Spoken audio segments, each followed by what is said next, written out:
What's up, guys? Sound Alchemist here with Gersh1. and we're back at it answering your questions on Warhammer 40k and other stuff in another episode of For the Greater Now remember, guys, if you guys want to ask a question for next week, just comment down below with question followed by whatever you want to ask us.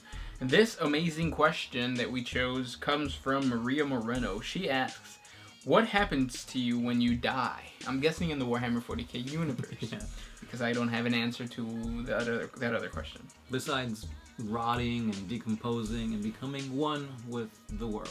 Like, what did Neil deGrasse Tyson say? When you die, he asks to be buried, not cremated, so that his body can decompose and become nutrition for the flora and fauna that he feasted upon when he was alive. Mind blown. There you go. In 40k related, go for it, G-Thang. So if you're an Imperial citizen, you are taught by the Imperial Creed that when you die, you are to be rescued by the Emperor of mankind, and he will lead you into, or he will protect you basically under his mantle of light and purity. Magic. Yeah. Even though magic is heresy. Yeah. And then if you're bad, then you will be banished into the bad part of the warp, and the demons will eat you up. If you give your soul up to a chaos god, then you become their pawn. Yeah, either becoming like a demon or just some like piece of poop that they can step on. Mm-hmm. There is also a thing called purgatory. So if the emperor doesn't protect you for some reason, but you don't get taken by one of the chaos gods, and for some reason you're lucky and you don't get attacked by chaos demons, then you enter a place called the something rift, dark rift or something like that, the warp rift, where it's not good, it's not bad, it's just purgatory.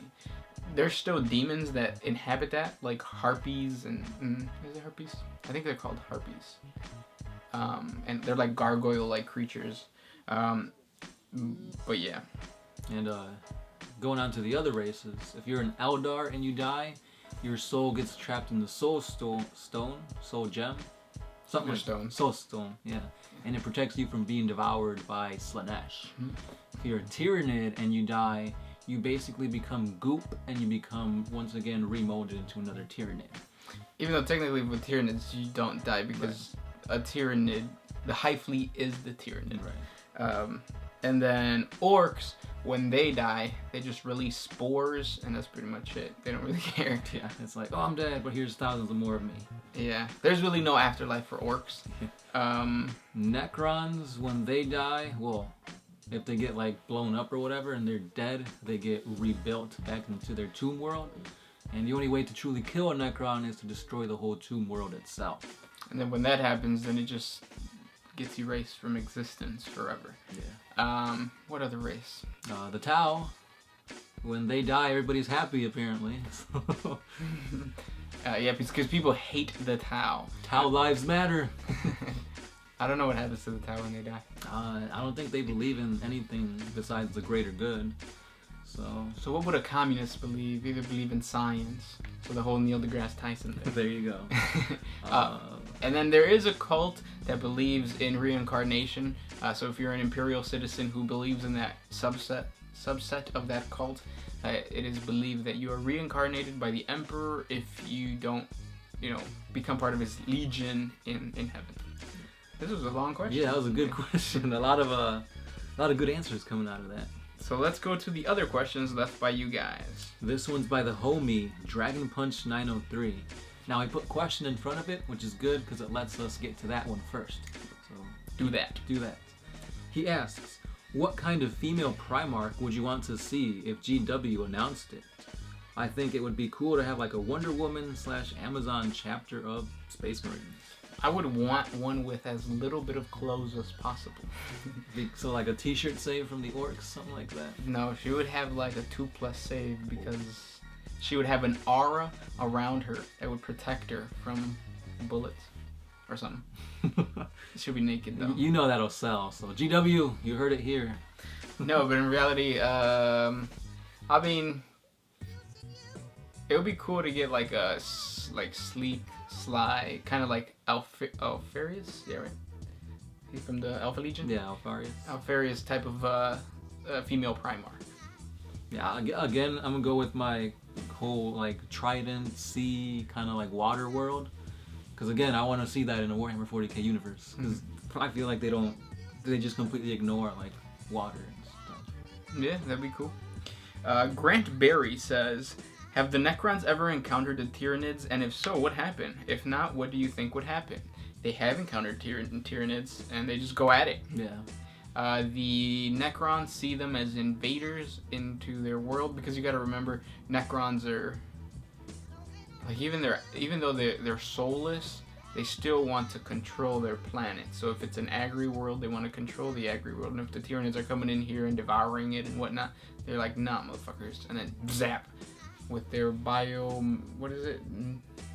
Tesla destroyer thingies, just dispersing them. Basically big bug zappers. And then check out the latest Necron video that we did about the Catan. Yeah.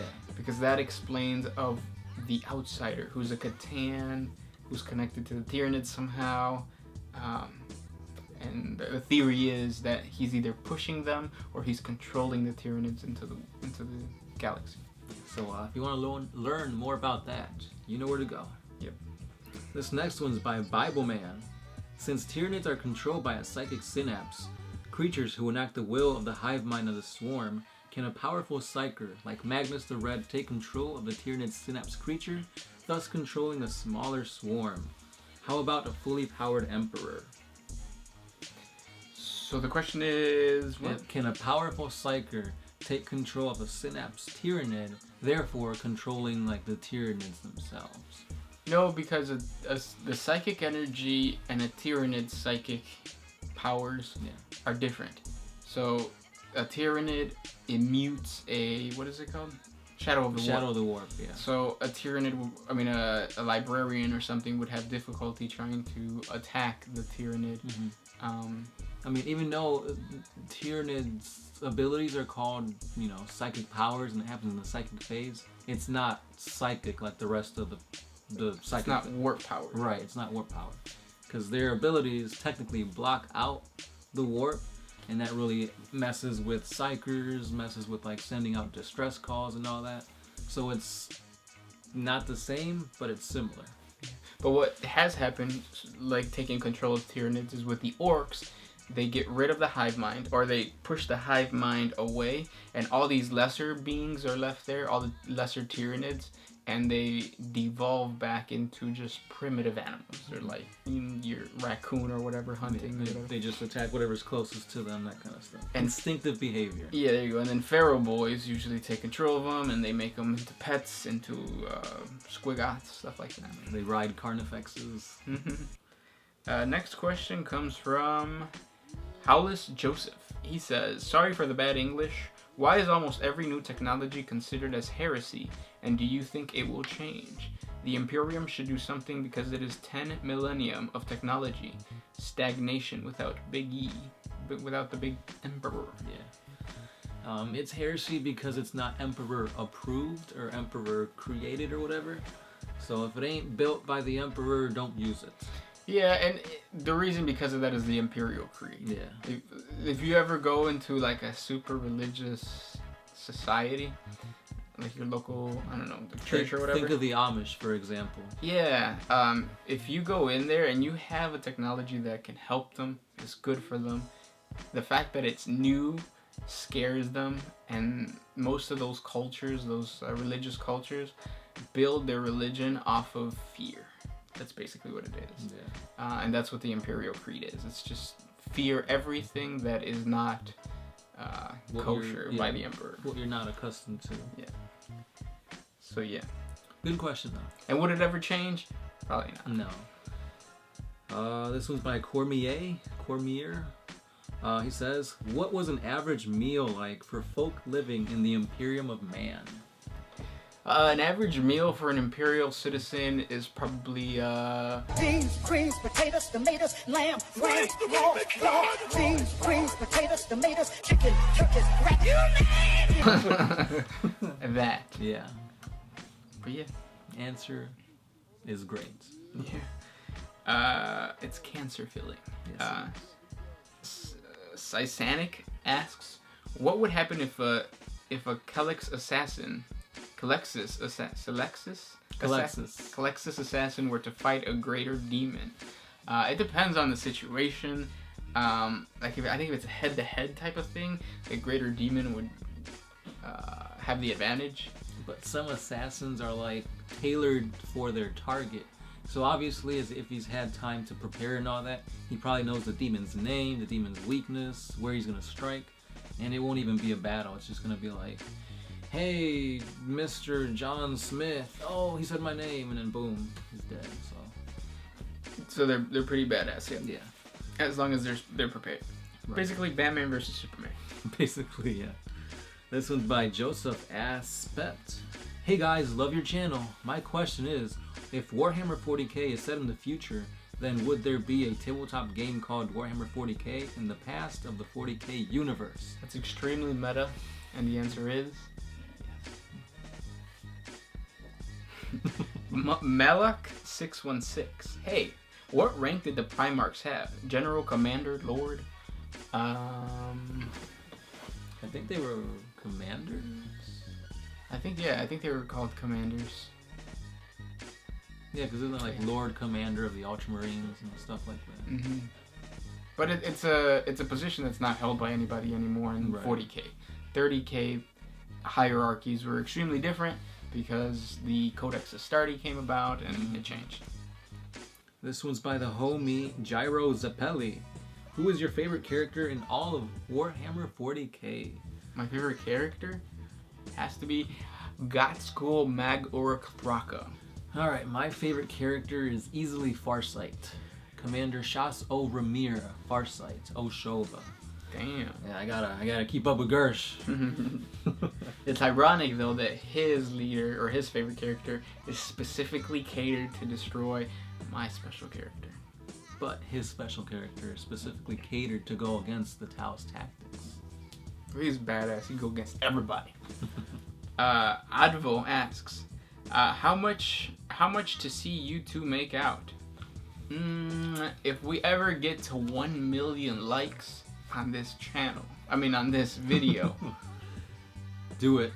Do it right now. Because it's taken everything in my being to hold myself from kissing this guy. Yeah, there you go. And I think it was LTLM. Hopefully this threw you off even more. Oh yeah, because last week? Yeah, last week he was like... confused about whether we were homosexuals. So keep thinking, guys. Yeah. Okay. This one's by Tyranid Zerg. Are there any entities in 40k more powerful than the Emperor? Chaos Gods. The old ones? Yep. Sly Marble! Yeah. Kaldor Drago. Oh, controversy. Data Wargaming. What is your favorite video you've ever produced? That's a tough one. Yeah. Because 40k lore, like, even though, like, it's not our lore. We don't create any of that. We just read it off to you guys. But in terms of just video, I don't think I have one. I really enjoyed the snippets that we used to do for the HeroClix battle reports. Yeah, that's the first thing that came to mind, but I'm like, that's not 40k. Yeah, because back in the day we used to do HeroClix battle reports. This channel was completely different when we first started, and we used to do like little funny intros and like skits. Yeah, my favorite intro was the Wild Wild West style. Like it was the Chaos Wars, and it was Sentry versus Void, maybe I want to say, or Sentry versus Thor or something like that. Yeah, or Hulk maybe. Something like that. Yeah.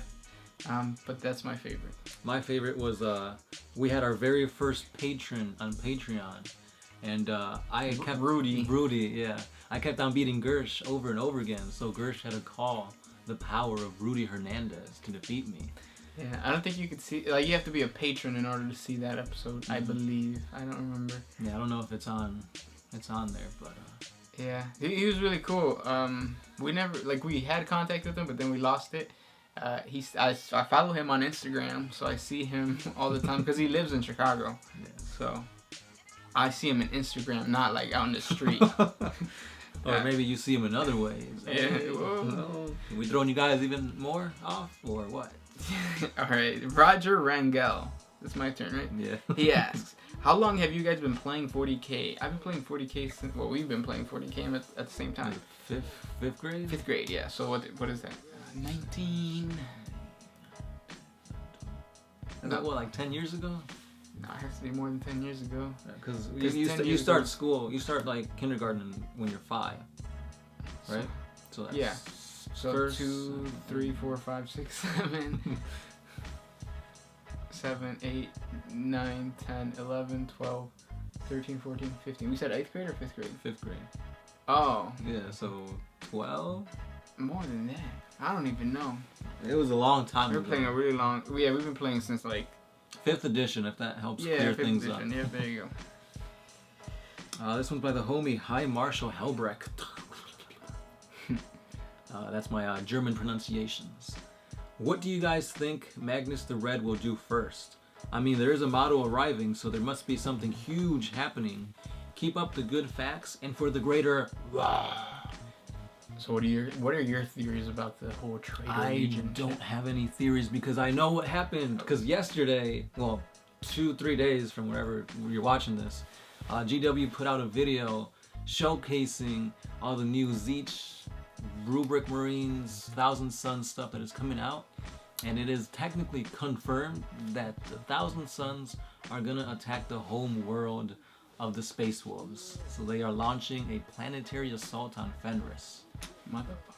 Yeah, so we're gonna have some Demon Primarch action. Hopefully Russ comes back from his hunt or whatever he's doing, and you get Primarch versus Primarch.